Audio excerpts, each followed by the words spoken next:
Oh, hello everybody. It's me, Chris Smith.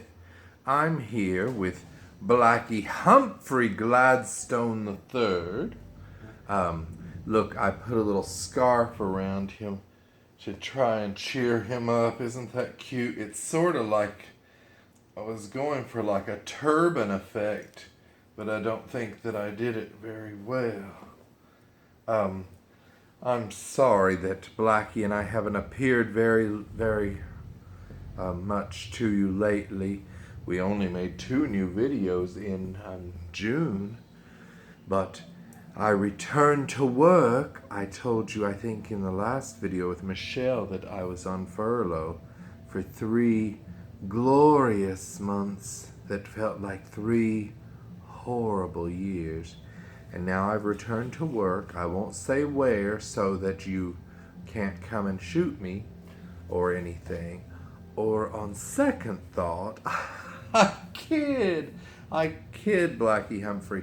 Blackie Humphrey and I have been very blue lately.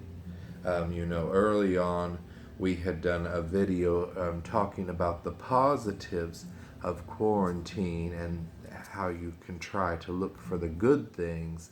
And lately, I've been having a terrible time looking for the good things in anything except for my beloved family, my little Blackie Humphrey Gladstone III, and of course, well, that's all.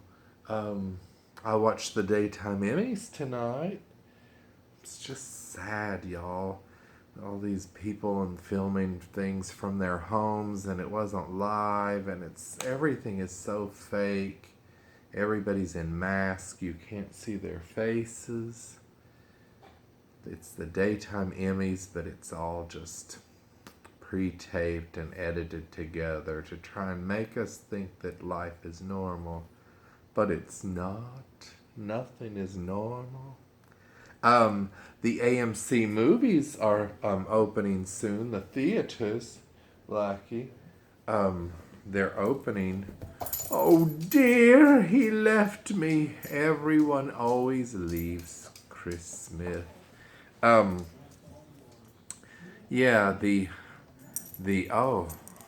Blackie is trying to attack a special co-star that we have on this episode. This is little Lupe. And look at Blackie. He's walking on the table, which he knows he's not allowed to do. But he thinks that Lupe is a toy and not a friend. Lupe, we're not ready for you just yet. So, but Blackie is ready for Lupe. He is watching her. Blackie's been sick with the diarrhea lately. I haven't seen Hershey squirts like that since I would make myself a chocolate milk in my mother's kitchen late at night, and I'd squeeze the last bit of the Hershey's container, the syrup, and it would be like, and just, little droplets. That's what it's been like for poor B over there. Anyway, yeah, so we watched the Daytime Emmys, The Young and the Restless One, and our beloved Susan Seaforth Hayes didn't win for Days of Our Lives as Julie. But Claire won. Olivia Rose. What's her last name? Is it Keegan? Anyway, Claire from Days of Our Lives won, so that was exciting. This week, Joel Schumacher, the beloved director, passed away. And he did so many movies from our growing up time. The Lost Boys, St. Elmo's Fire, and one of my favorites from childhood, The Incredible Shrinking Woman. Of course, he did so many others, Flatliners. He came to the place that I worked once when he was working on a movie. What was that movie with Jim Carrey? The number something, the number 27, the number 7. Anyway, you know. Was it Jim Carrey? Yeah, well, anyway, Joel Schumacher came through the door. He was with a gaggle of young admirers, who I'm assuming were his nephews. I don't know. And he saw the big Hurrell portrait that hung on the wall for years next to the desk where I worked, at the front. And he said, Ramon Navarro. And he started, it was almost like he was giving a master class in Hollywood history to these young men. And he was like, Ramon Navarro. He was murdered when he picked up 2 gigolos, and they murdered him with a jewel-encrusted dildo. And I thought, that's weird. And then he went off to his session and worked on his film. He was the director. And I had to look it up. I knew that Ramon Navarro had been murdered, but I'm like, jewel-encrusted dildo? First of all, ouch. And second, I mean, how do you murder someone with a dildo? I mean, I guess apparently he had something like that stuffed down his throat, and he had choked on his own vomit or something like that. Many years ago, Blackie, before you were, well, maybe even before you were born, because he's 6.5 now, I did this episode of the YNTAAY minis about Ramon Navarro's murder, and I drew these little Willie drew the little drawings, and so many people were outraged. They said that we were making light of his murder and that we were being cruel to a beloved icon who had been murdered so many years ago. You know, I felt really bad because I wasn't trying to make fun of him or his death, and I guess it did seem that way. You can still see this episode if you look for it on my playlist on my YouTube channel. It's one of the early ones. And I think I turned off well, I don't know if I turned off all the comments, but I certainly deleted the ones I didn't like. I don't want to say that I'm anything like the Orange Leader, even though I'm wearing sort of orangish type stuff. But if I don't like somebody's comments, I will get rid of them like it didn't happen. If I was doing a press conference and someone was speaking out against me, I would be like, take them out of here, get them out of here, remove them, and then they'd be thrown into a moat with alligators or something. I'm not a well person, children. But yes, so we wanted to talk about that. Oh, and so as I was saying, Blackie, the AMC movie theaters are opening July 15th. And are y'all going to go to the movie theaters when they open? I'm still very nervous out there in the world. Everybody's in their mask. They're like, the COVID is on the rise. And I'm like, is it safe? But I mean, I can't not go to the movies, y'all. I've got to support my local theater. And, yeah.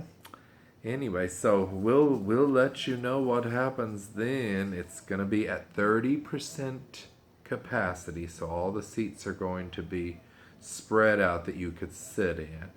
And you can't even get a refill on the popcorn.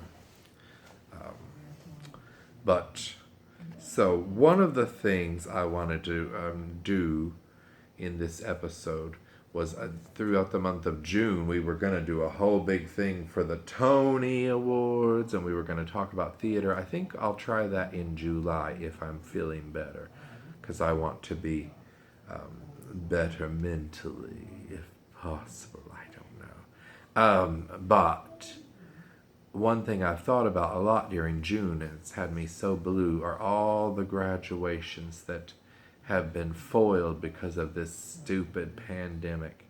And so I brought my friend Lupe out, who's graduating this year, and it reminded me of those old commercials they used to do back home on WSAZ Television 3 in Huntington, West Virginia, or was it in Charleston? No, I think they were in Huntington. Well, anyway, they probably had studios in both, but who knows? And so they would have like probably all the valedictorians in the region come to Huntington and film this little thing where they sing, "You're the best in the class this year." So I wanted to pay tribute to the graduates and talk about the time that I graduated 150 years ago.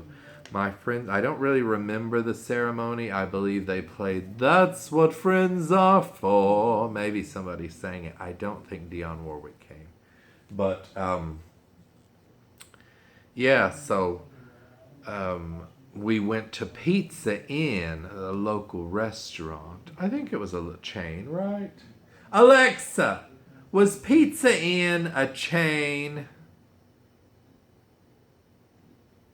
Here's something I found on the web.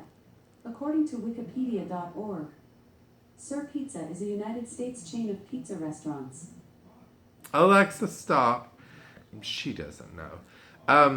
Anyway, we went to Pizza Inn and we hung out with a bunch of people from our class and we had so much fun. And when we left, I believe for some reason we were very rowdy on all that Pepsi that we had drank.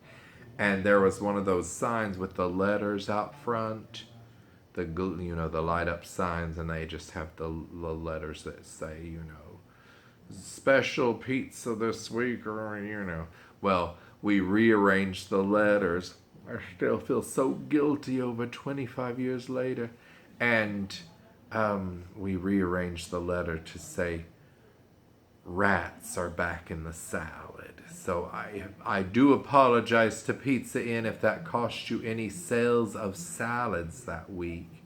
But, yeah, we were wild graduates on a sugar high and a pizza high. It's about as wild as we got back then.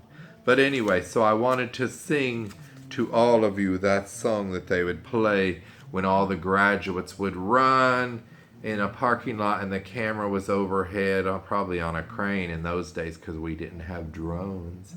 And everybody would get in the shape of whatever year it was. So if this is 2020, everybody would have gotten in the shape of a 2 and a 0. Would have been, like people down below making out a giant 20. But they didn't do that because they couldn't get around each other because of social distancing and stupid masks. But so, to you graduates of 2020, I just want to say, I can't even read these lyrics. The photographs and cap and gowns, the honors that you've won. No, the honors that you've earned, a future that looks bright because of everything you've learned. Blackie, you're the best of the class this year. Happy graduation, Lupe. I hope you have a bright future. Ooh, good luck with that. Yay! And Joel Schumacher, bless you. You're lucky to be out of it. Anyway, I don't know. On behalf of me and Blackie Humphrey Gladstone III, can you say on behalf of me? Or is that poor grammar? Anyway, it's good to be making a video. That made me feel a little better because I am hurling near the nut house. Is that inappropriate to say? Probably. And I lost my radio show because of my comments. Okay. Goodbye, everybody. Goodbye. I will have a bright future. I will. I have this diploma. Okay. Goodbye.